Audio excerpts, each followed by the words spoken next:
Alors, cette première table ronde a pour objet les Legal Tech, des outils pour l'exercice des avocats. Comme l'a signalé notre confrère Mathieu à l'instant, vous le savez, depuis 2016, nous avons la possibilité, en qualité d'avocat, de développer des activités commerciales à partir du moment où c'est connexe à notre activité. Bien sûr, on le sait, il y a des critères. Je lisais encore tout à l'heure le rapport du CNB qui a été rendu par Audrey Chemouli, qui précise vraiment les conditions et comment lancer. Donc on a un vrai guide pratique pour lancer cette activité. On sait que soit on peut lancer cette activité à l'intérieur du cabinet, soit on peut créer des sociétés dédiées à côté afin de pouvoir développer bien sûr l'activité, chercher du financement et bien sûr lancer le produit. Alors là, l'objectif de cette table ronde, vous avez vu, elle est dense. Nous avons beaucoup de confrères qui ont lancé des produits différents et on voit que il y a deux axes forts, j'ai envie de dire, qui se dégagent des solutions qu'ils ont développées, qui sont en train de développer. On voit que d'un côté, il y a certaines solutions qui sont dirigées pour les confrères, pour faciliter les mises en relation, faciliter le lien entre les confrères, et d'autres outils qui sont peut-être plus destinés à la relation entre les avocats et leurs clients. Donc, si ça vous va, je vais vous interroger chacun à votre tour afin de vous demander comment concrètement vous avez eu l'idée, dans un premier temps, de développer votre solution, comment vous l'avez mis en œuvre, quelles interrogations vous êtes posées et à quel stade de développement vous êtes à l'heure actuelle. Je pense que ce premier tour de table de chacun permettra à nos confrères ici de voir un petit peu les outils que vous développez. Et ensuite, bien sûr, il y aura énormément de questions, je suppose, qui vont ressortir de vos échanges et de vos présentations.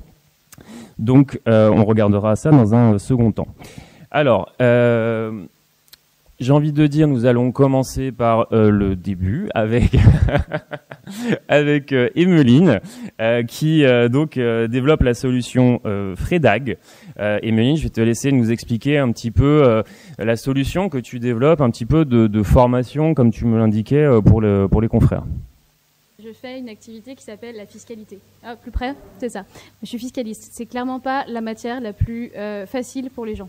Et je me suis effectivement aperçue que souvent, j'agissais plus en tant que pompier, plus que en tant que conseil dès le départ. Ce qui était dommage, c'est j'étais face à de nombreuses personnes qui, par exemple, ont voulu faire de l'investissement fiscal, tout simplement la défiscalisation, notamment beaucoup dans l'immobilier, et qui revenaient, qui s'étaient fait complètement avoir par leurs conseils.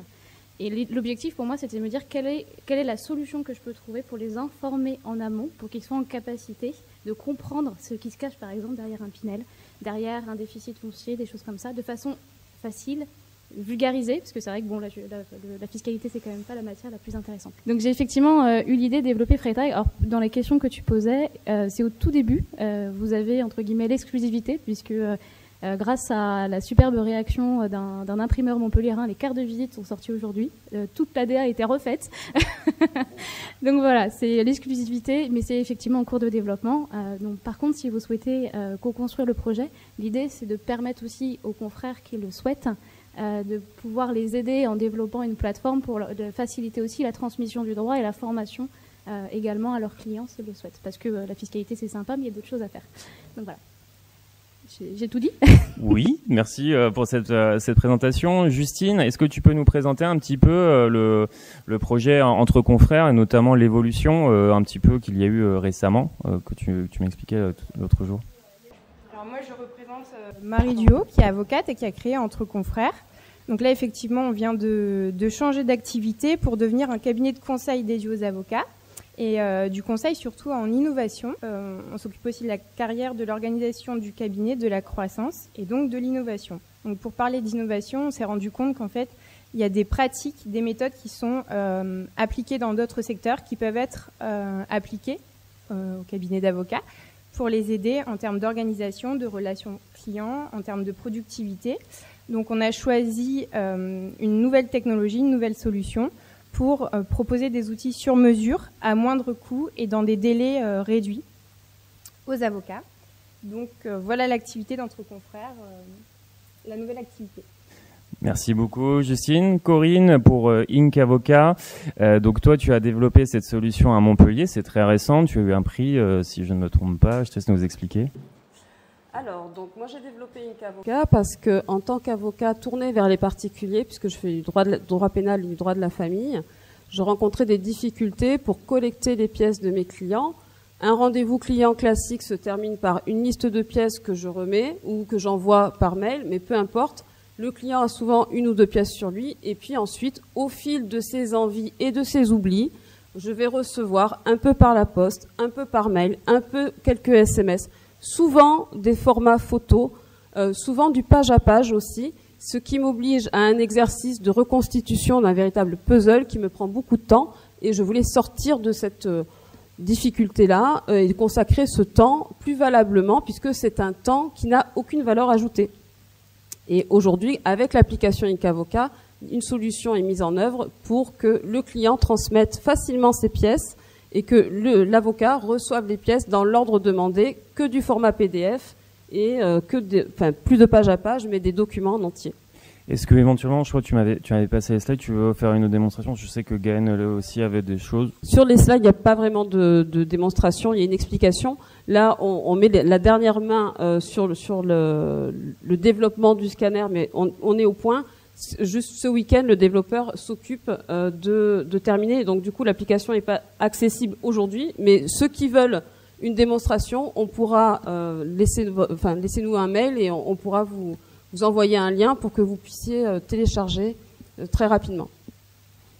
Merci Corinne. Ganaël, alors toi tu as développé Applicab. Alors pareil, tu m'as laissé les slides, tu veux que je les mette? Ça marche.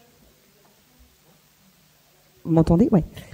L'idée d'Applicab, c'est que j'avais au cabinet, moi aussi je travaille pour des particuliers, un contentieux de masse qui devait rapporter beaucoup d'argent, qui en fait a failli me faire couler.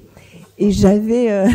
La difficulté, c'est que j'avais beaucoup de clients, beaucoup de dossiers, l'obligation de les mener jusqu'au bout, mais aussi l'obligation de survivre, et donc de trouver des méthodes de travail plus rentables, plus efficaces, plus productives, et une vraie remise en question de comment on fait notre job, parce qu'on est presque sacrifié, mais il y a aussi des réalités économiques.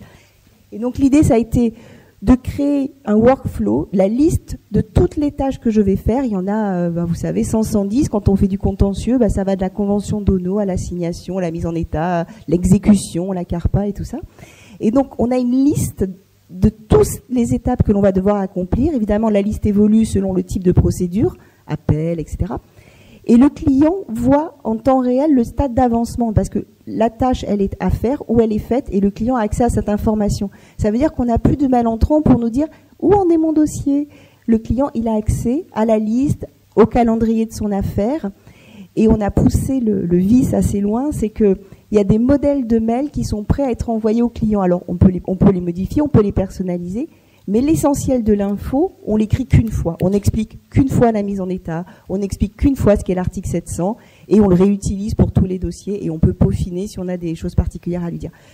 En temps, on a mesuré qu'on fait moins 25, moins 30% de temps sur les dossiers. Donc, quand on est au forfait, on gagne mieux sa vie, et quand on est au temps passé, on ne facture au client que du temps vraiment d'avocat, avec de la plus-value.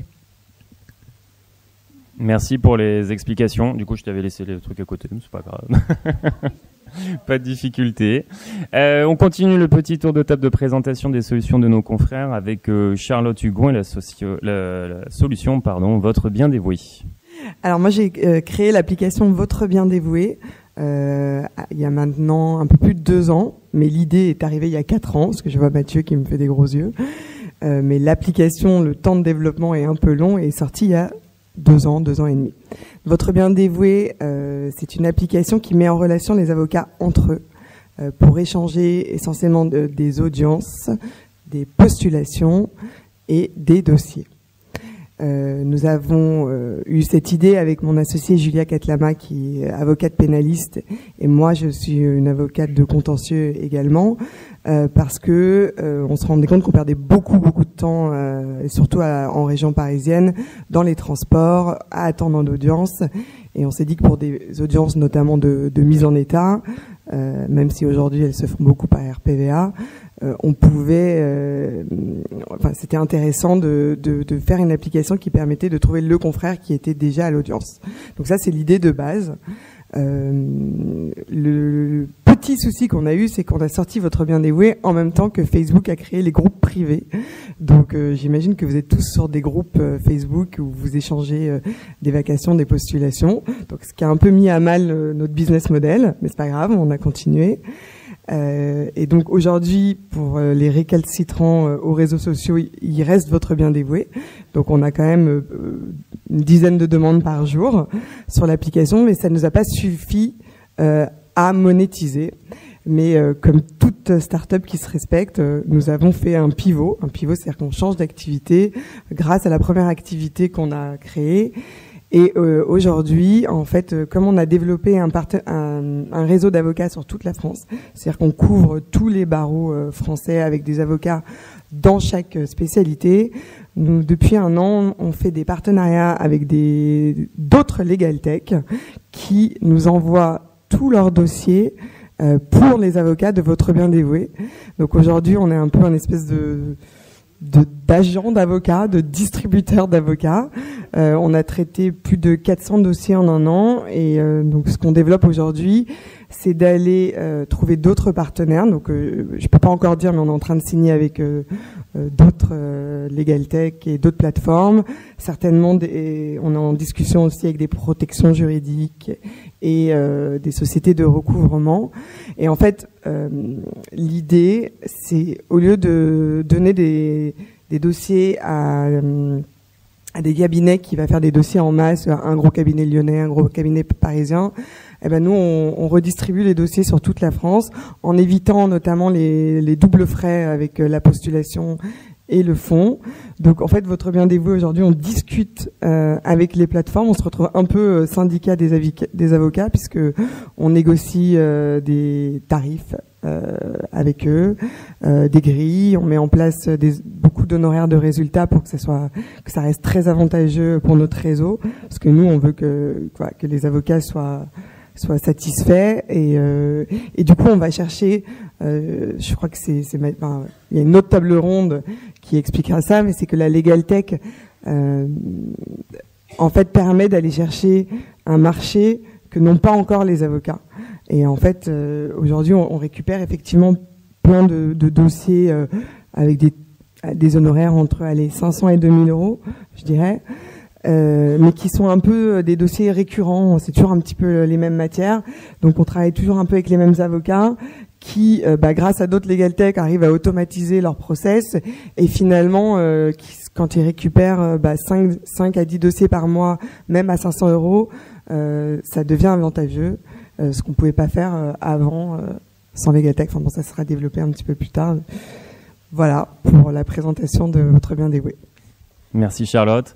Et donc on va finir le petit tour de table de présentation avec la solution Bonjour Maître, développée par Stéphane Aguirre, et je vais mettre le site. Mais il faut le tenir en fait pour que ça fonctionne. D'accord. Alors bonjour à tous, donc je suis Stéphane Aguirre, moi j'ai créé en 2015 une legal tech qui s'appelle domainelegal.com et aujourd'hui je travaille avec à peu près 1600 confrères dans toute la France à qui cette legal tech envoie des dossiers tous les jours. Et ces confrères-là, je me suis aperçu qu'il y avait une problématique assez importante. Parce que beaucoup de confrères n'ont pas de site internet, n'ont pas de solution de paiement et n'ont pas de service client à proprement parler, c'est-à-dire soit un secrétariat qui est capable de répondre au téléphone, mais également un secrétariat qui est capable de vendre même la prestation du confrère quand on répond au téléphone. Et donc, en complément de Domaine Légal, j'ai créé bonjourmaître.com qui apporte ces outils-là aux confrères. C'est-à-dire que Bonjour Maître, le simple fait de s'inscrire sur Bonjour Maître va générer la création d'une page web au nom de chaque cabinet d'avocats, qui présente le cabinet. Donc le texte que vous voulez y mettre est un texte qui est totalement libre.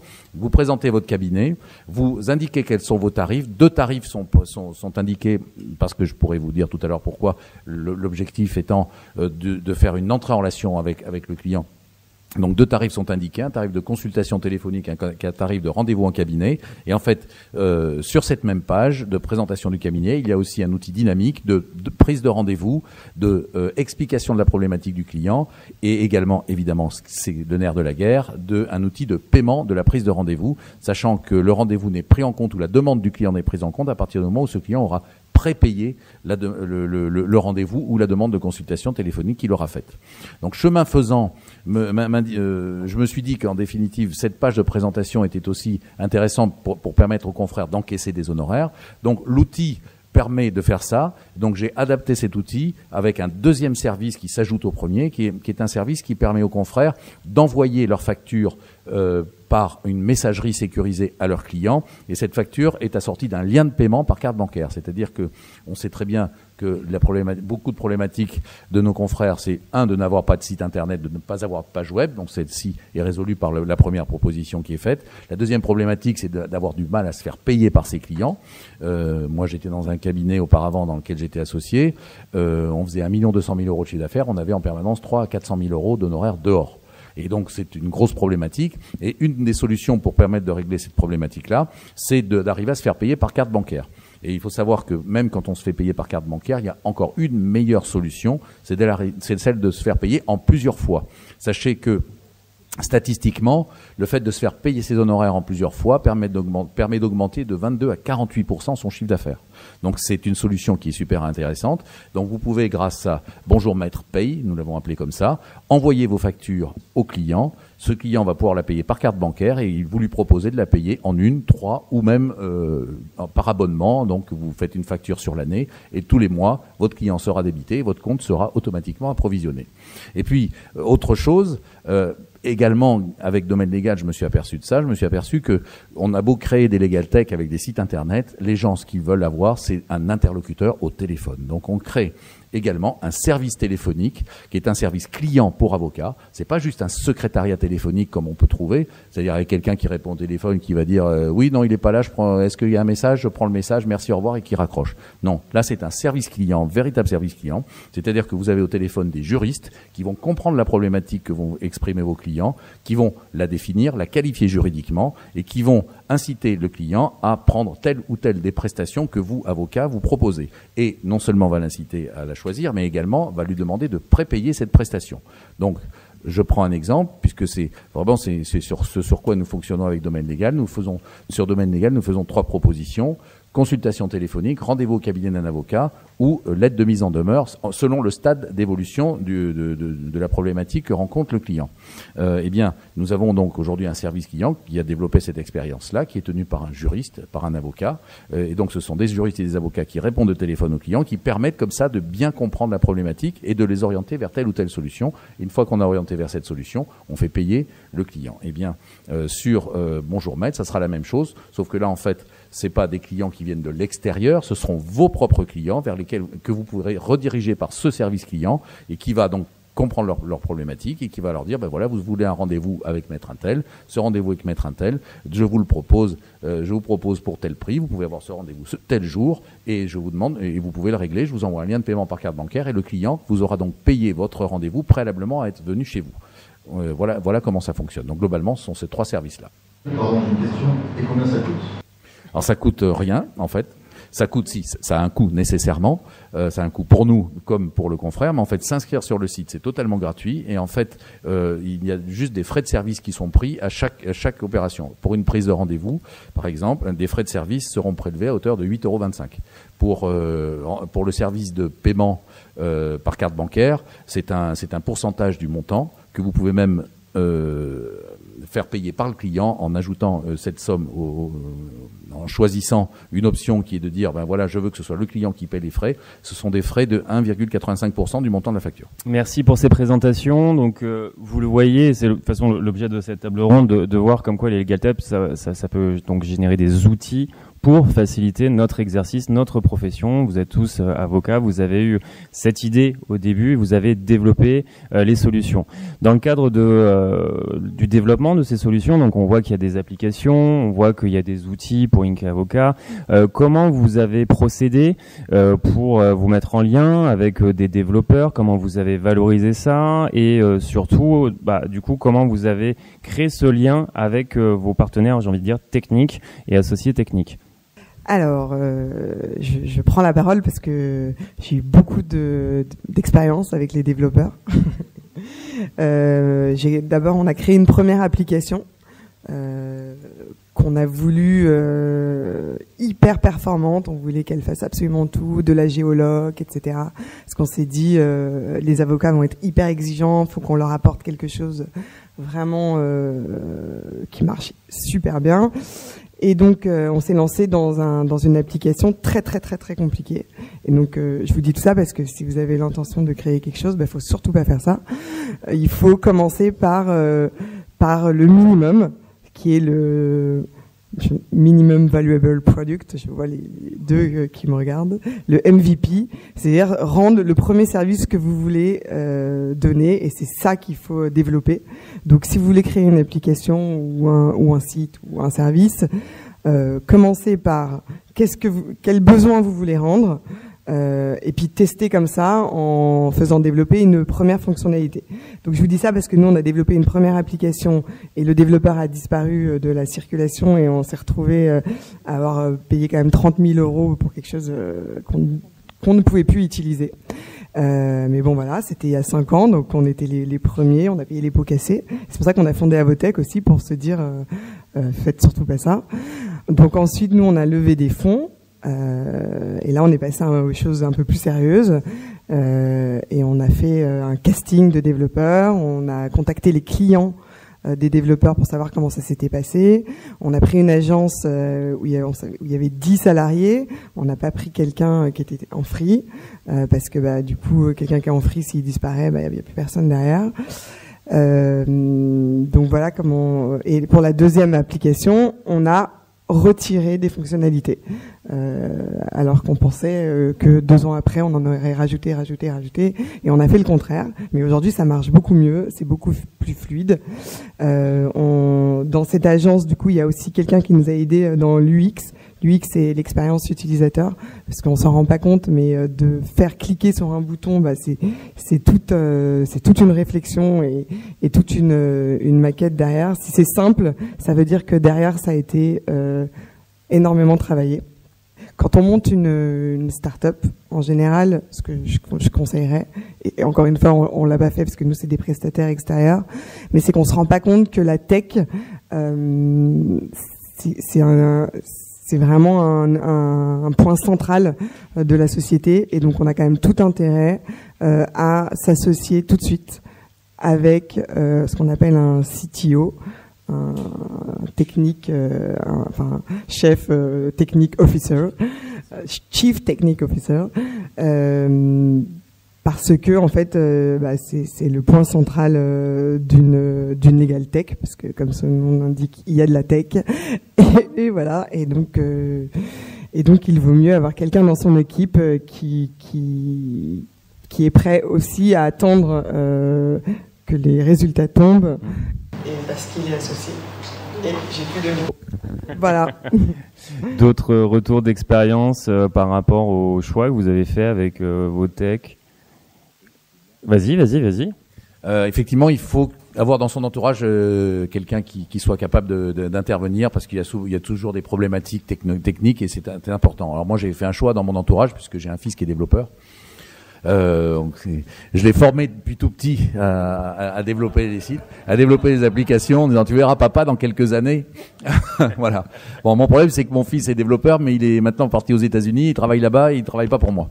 En revanche, mon fils a des amis, heureusement, et il m'a orienté vers un ami.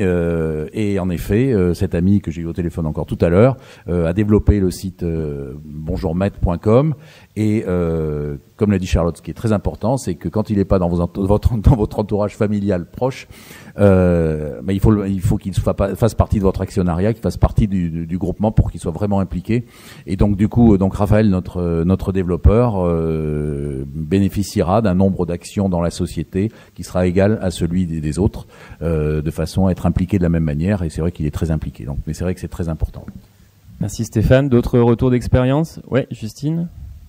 Donc moi j'ai travaillé en agence avec des développeurs et là je suis en train de monter un outil, donc j'en parlerai pas aujourd'hui, mais tout ça pour dire que pour commencer par un prototype moins coûteux et y consacrer aussi moins de temps, enfin sortir le premier prototype plus vite, il y a une technique aujourd'hui qui s'appelle le no-code et qui permet de pouvoir sortir une application, par exemple, en 15 jours, voire une semaine. J'ai suivi une formation qui nous permettait de développer un clone de Airbnb en une semaine, donc c'est possible, pour tester vraiment un premier projet.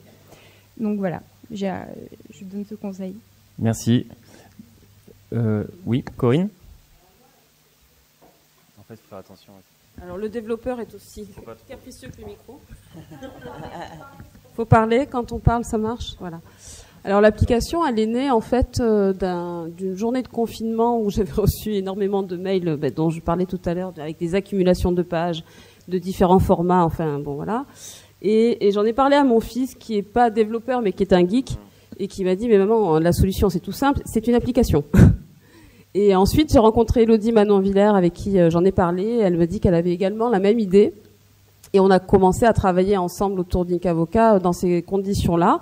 Mon fils a fait un prototype, une VO, enfin une V0, qui nous a permis de voir que tout fonctionnait. Et puis ensuite, on a fait le choix de prendre un développeur professionnel qui nous envoie des factures, qui nous donne ses disponibilités quand il veut bien, qui est jamais là, qui répond pas, mais qu'on aime. Hein. On l'aime encore, mais voilà. Non, il sait parfois être très souple et parfois pas du tout. Mais voilà, le monde de la tech, c'est aussi ça. C'est des développeurs qui vous donnent des rendez-vous à 6h du mat. Et nous, on avait compris 18h, donc forcément, on n'était pas là. C'est être à leur disposition, un peu comme quand vous êtes casté par une femme de ménage ou une assistante maternelle. Votre développeur vous caste. Voilà, vous avez l'impression de le choisir, mais c'est lui qui vous choisit. Et voilà, c'est une vie un peu parallèle. Voilà, il faut y être préparé. Merci pour ces retours d'expérience de confrontation des cultures entre le juridique et le tech.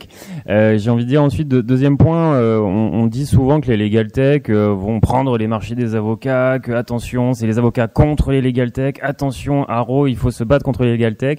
On sait qu'on parle entre, je pense, personnes convaincues que c'est pas du tout le cas. Au contraire, on voit que vous avez développé des solutions qui favorisent l'exercice de votre cabinet. La deuxième table ronde, on va voir, ça permet aussi de développer son chiffre d'affaires, de capter des marchés, comme a fait un peu le teasing tout à l'heure Charlotte.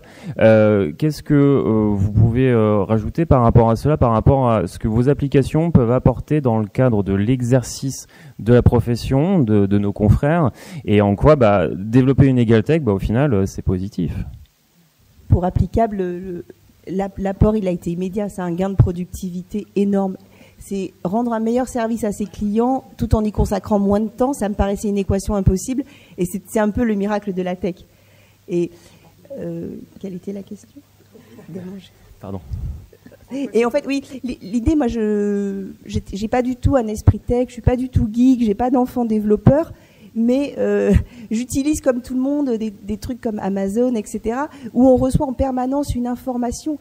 Et je me suis dit, mais pourquoi est-ce que nous, avocats, on n'aurait pas comme ça des outils modernes pour nous aider dans notre relation avec nos clients? Et effectivement, déjà lutter contre, je pense que c'est perdu d'avance. On n'a aucune chance contre des très grosses boîtes, etc. Donc, au contraire, approprions-nous les outils, tirons-en le meilleur parti. Et alors, pour vous dire, au cabinet, ça a pris du temps. L'application, elle a pris 9 mois entre l'idée et le jour où on me l'a livrée au cabinet, évidemment en retard. Ça a coûté 10 000 € que ma banque m'a prêté et que j'ai fini de rembourser. Donc, si ça devient une legal tech hors du cabinet, ça coûtera plus cher, etc. Mais c'est pas du tout un objectif inatteignable. C'est juste, ça demandait un peu de temps, un peu de courage, mais ça se fait. Et puis, c'est très chouette. On se sent tout d'un coup un peu upgradé. On a fait quelque chose de nouveau. On travaille d'une manière qui est plus sympa, plus fluide, plus facile. C'est foncé. il faut pas lutter contre la vague, il faut surfer la vague. Et c'est super important. Et effectivement, en l'occurrence, il est important que nous, avocats, nous insérions dans ce mouvement qui aujourd'hui consiste à se rapprocher des clients et avoir des outils qui permettent d'être beaucoup plus proches et beaucoup plus facilement accessibles pour nos clients. Et je ne sais plus ce que je voulais dire. Mais je vous garantis que c'était super intéressant. Ça te reviendra après, c'est pas grave. Si ça te revient, tu nous dis. Alors, vas-y.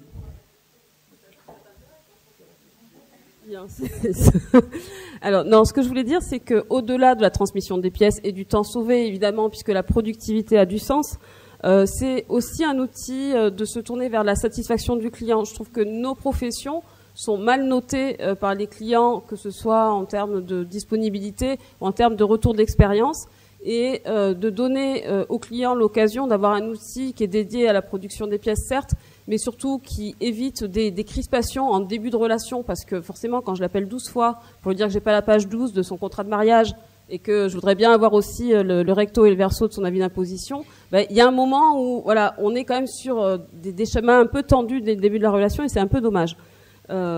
Et surtout, on devient quand même beaucoup plus réactif. On est censé quand même pouvoir réagir sur des situations d'urgence.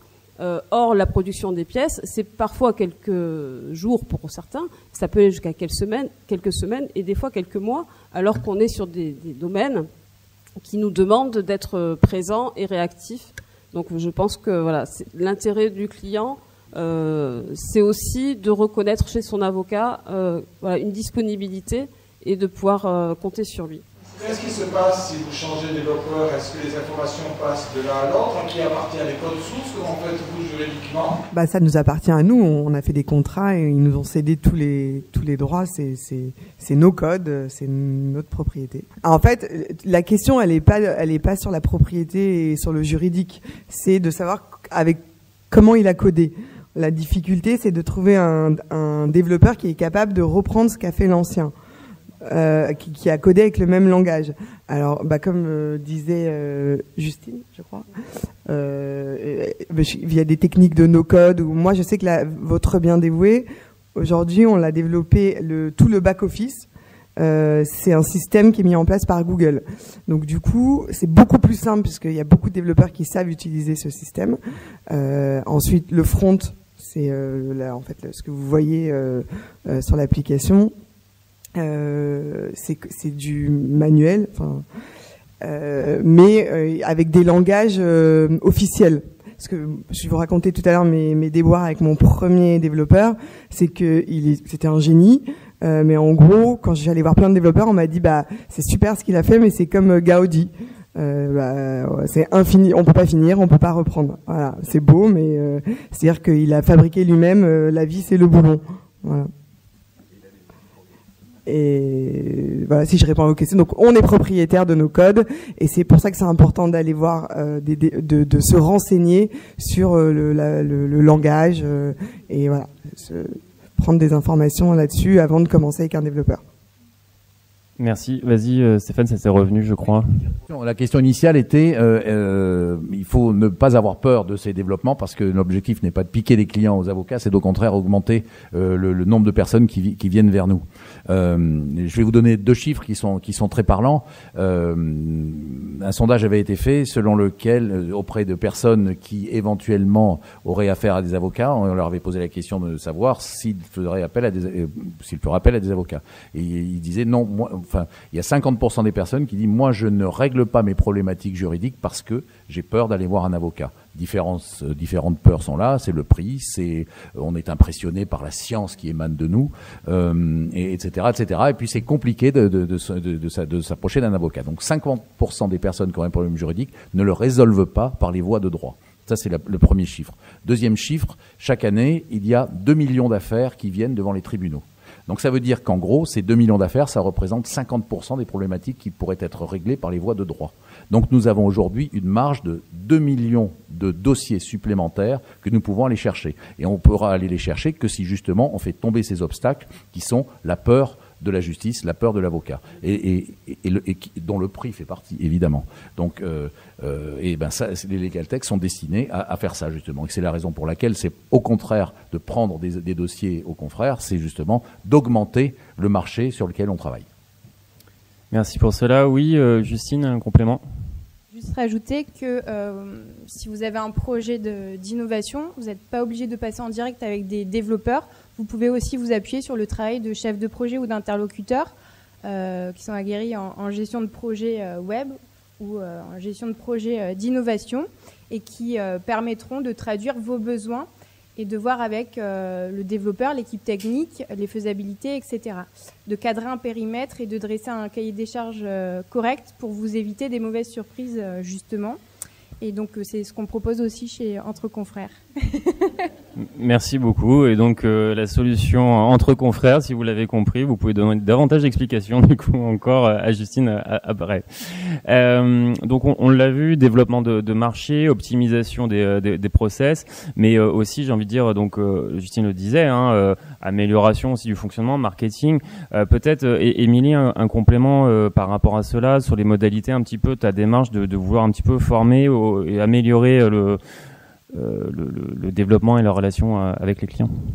Moi, en septembre, j'ai une activité hyper chargée. J'ai plein de clients qui viennent et me disent « Ok, j'ai démissionné, je veux devenir marchand de biens, je veux investir à Nantes, je suis nantaise. » Bon, clairement, le marché nantais, c'est à peu près la même chose que dans pas mal de l'agglomération. Clairement, il n'y a rien. Et moi, c'est impossible, c'est très très difficile. Les gens qui n'ont pas de financement, qui n'ont rien, qui démissionnent, qui sont en train de probablement, j'allais dire bousiller leur vie, mais pas loin. Et là, je me dis, ouch. Et c'est là, pour le coup, qu'effectivement, nous, je trouve qu'on a un rôle hyper important, et moi, c'est une des raisons pour lesquelles, effectivement, j'ai voulu monter Freytag, c'est être en capacité de dire, tiens, pendant que vous êtes sur la plage et que vous regardez des vidéos sur comment devenir marchand de biens, toi qui fais de l'immobilier, tu les vois aussi après, et je démissionne, et mince, c'est catastrophique, c'est plutôt se dire, avant de démissionner, prenez le temps de vous renseigner auprès d'un avocat qui va avoir la possibilité de vous donner des informations justes, car rien n'a à vous vendre derrière, à part son conseil, sa science, son accessibilité. Et effectivement, l'objectif de la formation, c'est ça, c'est leur permettre de pouvoir avoir accès à un avocat, à des informations claires avant la catastrophe. Je réponds pas du tout à ta question, on est d'accord? Mais c'est pour répondre aussi à celle que tu posais avant, mais effectivement, c'est se dire, tiens, quel est le rôle à nous, avocats, le tuto fiscal. Alors non, c'est pas si facile que ça d'être marchand de biens. Si vous avez envie de quitter la profession d'avocat pour faire un truc vachement plus cool, c'est-à-dire passer votre temps sur la plage, il y a des solutions, mais démissionnez pas tout de suite. Ça va être compliqué.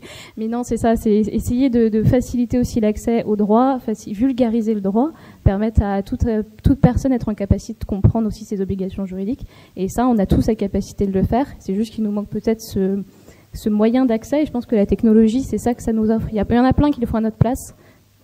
Ce serait peut-être bien ce serait peut-être bien qu'on reprenne ce pouvoir qui est la divulgation et la vulgarisation d'informations juridiques pour nos clients et plus généralement. J'ai toujours pas répondu à ta question. Non, mais t'inquiète, peux continuer. Merci en tout cas pour ces précisions. Donc on voit les legal tech, il faut pas forcément les laisser se développer en dehors. Les incubateurs, les associations telles que Avotech sont là pour accompagner et aider les confrères à développer leurs solutions. Et vous en êtes le bel exemple. Donc félicitations. Je vais laisser la main à Sophie Nérol pour mener les éventuelles questions que vous pourriez avoir. Le micro, voilà. Donc merci à tous et bravo, merci de vouloir aider la profession. Alors vulgariser la fiscalité, beau travail. Merci pour vos expériences, retour d'expérience. On a vu que certains ont réussi à être flexibles, à changer. Bravo pour vos pivots, c'est bien, c'est des bons exemples. Alors notre confrère Bernard Vidal a commencé les questions. Est-ce qu'il y en a qui ont des questions? C'est le temps avant la pause, avant qu'on passe à la prochaine table. Oui. Tout à l'heure, on a parlé des Américains, de surfer la vague, etc. C'est vrai qu'il y a une bonne partie des outils qui aident à développer nos propres outils qui sont hébergés aux États-Unis sous des conditions générales qui font 57 pages en caractère 8. Et on se pose, moi je me pose la question dans quelle mesure je dois regarder ces 57 pages ou me lancer en osant essayer plusieurs choses et tâtonner? Est-ce que vous lisez tout et en vous disant peut-être que le CNV ou la CNIL va me taper sur les doigts pour mon RGPD, ou est-ce que vous essayez, vous faites confiance et vous vous dites on verra plus tard? La question, elle est juste sur personne n'utilise de legal tech américaine, non? Je dis des bêtises. Par exemple, le no-code... Ah, d'accord. Bah alors, il faut rien lire et y aller. Je pense que c'est ça la réponse. Voilà. Il y a des versions françaises, il y a des versions européennes, il y a des versions qui sont plus respectueuses aussi que les versions américaines. Parce qu'il y a des outils performants, je pense par exemple à Active Campaign, qui peut être très utile pour gérer la relation client. Sauf que, voilà, c'est américain.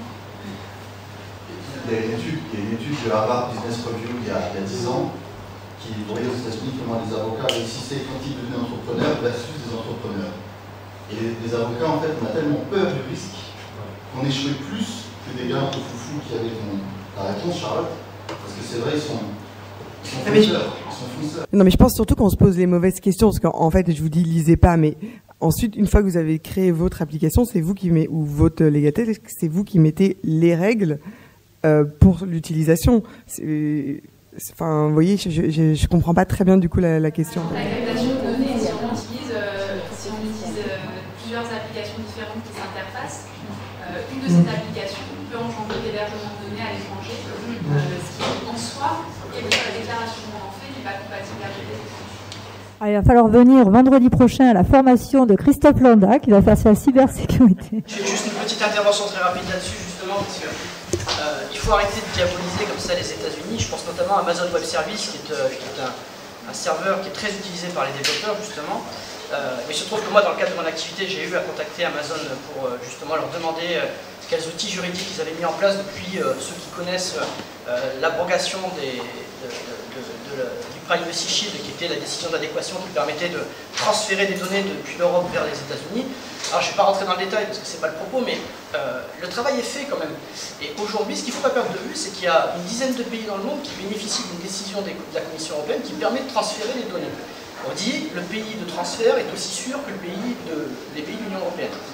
Il n'y en a qu'une dizaine. Donc ça veut dire qu'avec tous les autres pays, on fonctionne sans ces outils. Et en l'occurrence, on fonctionne, alors je fais très très vite, avec des clauses contractuelles type, avec des binding corporate rules, enfin bref, toute une série d'outils qui existent. Ce qui est le cas par exemple avec Amazon Web Service. Alors je comprends l'inquiétude, mais par contre la question est très bonne, c'est est-ce qu'on lit tout? La difficulté, c'est que moi je suis aussi associé dans une start-up, j'avais plutôt tendance à avoir le pied sur le frein en permanence, c'est un peu le chat noir de la start-up. Et c'est vrai qu'il y a une appétence à aller très vite, ce qui est assez impressionnante et qui déstabilise un petit peu quand on est dans ces entreprises. On apprend beaucoup, puis on apprend à travailler vachement plus vite du coup, pour essayer de tout mettre au carré. Mais ce qu'il faut retenir, c'est qu'il ne faut pas non plus être figé sur l'idée grand public qui consisterait à dire que par exemple concernant les États-Unis, on n'est pas dans les clous, c'est pas vrai. Voilà, je m'arrête là, mais on le verra effectivement vendredi prochain. Merci. D'autres questions? Oui, alors moi je voudrais savoir, j'ai une question pour Ganaël Soussan. J'ai été très intéressée par votre présentation concernant votre application. Je voulais savoir si vous l'avez conservée pour vous pour l'instant ou vous avez commencé à la développer pour la présenter à d'autres confrères. Pour l'instant, elle n'existe que pour le cabinet et l'étape que j'aimerais passer, c'est effectivement de créer une société à part qui va porter le projet pour pouvoir le proposer aux confrères. Et ça demande beaucoup plus de fonds, beaucoup plus de temps, donc c'est quelque chose que je ne pourrais pas faire toute seule. Mais c'est mon projet, oui, ce serait la phase 2. Oui, une question au fond.